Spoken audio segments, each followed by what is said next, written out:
Hi everyone, and welcome to the Katie's Readers Movement series. I'm Angela, the founder of Katie's Readers, and today my friends Eliza and Maisie are going to the park.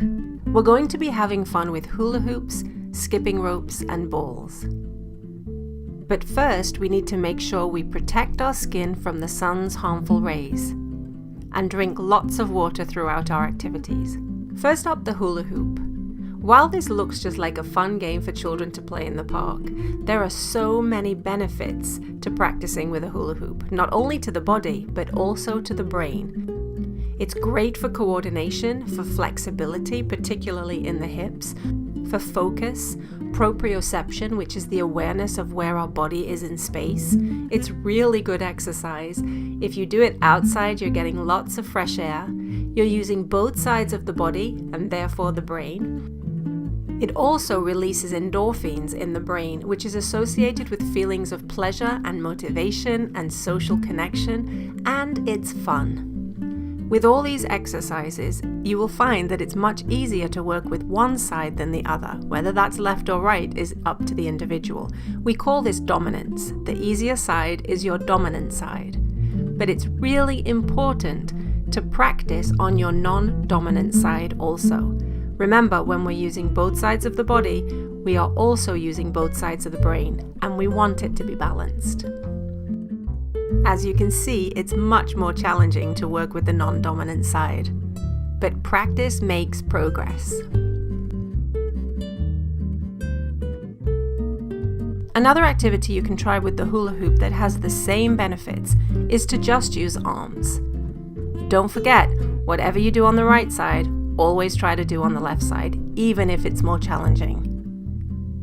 Perhaps you can even try to rotate your arms forward and then rotate the arms backwards and see how that feels.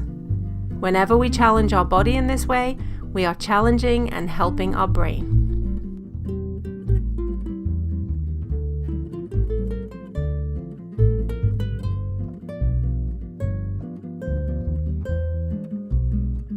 Now let's move on to bouncing balls.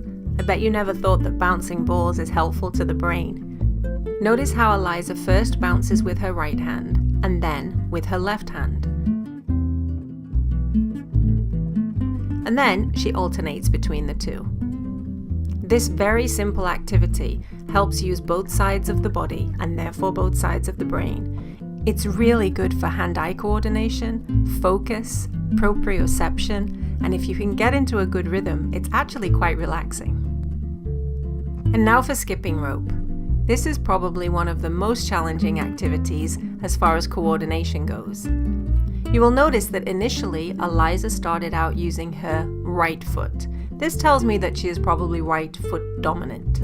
So I encouraged her to try with her left foot also, which as you can see was much more challenging. And then both feet, which takes quite some balance.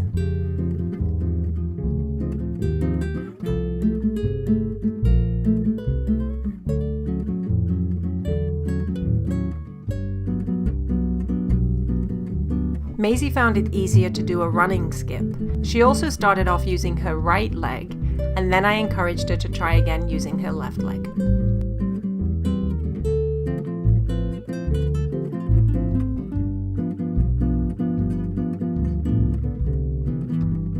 These videos were made for our Pass It On program. If you would like more information about Katie's Readers and the work we do in the world, go to our website at katiesreaders.org, or you can find us on Facebook at facebook.com/Katie's Readers.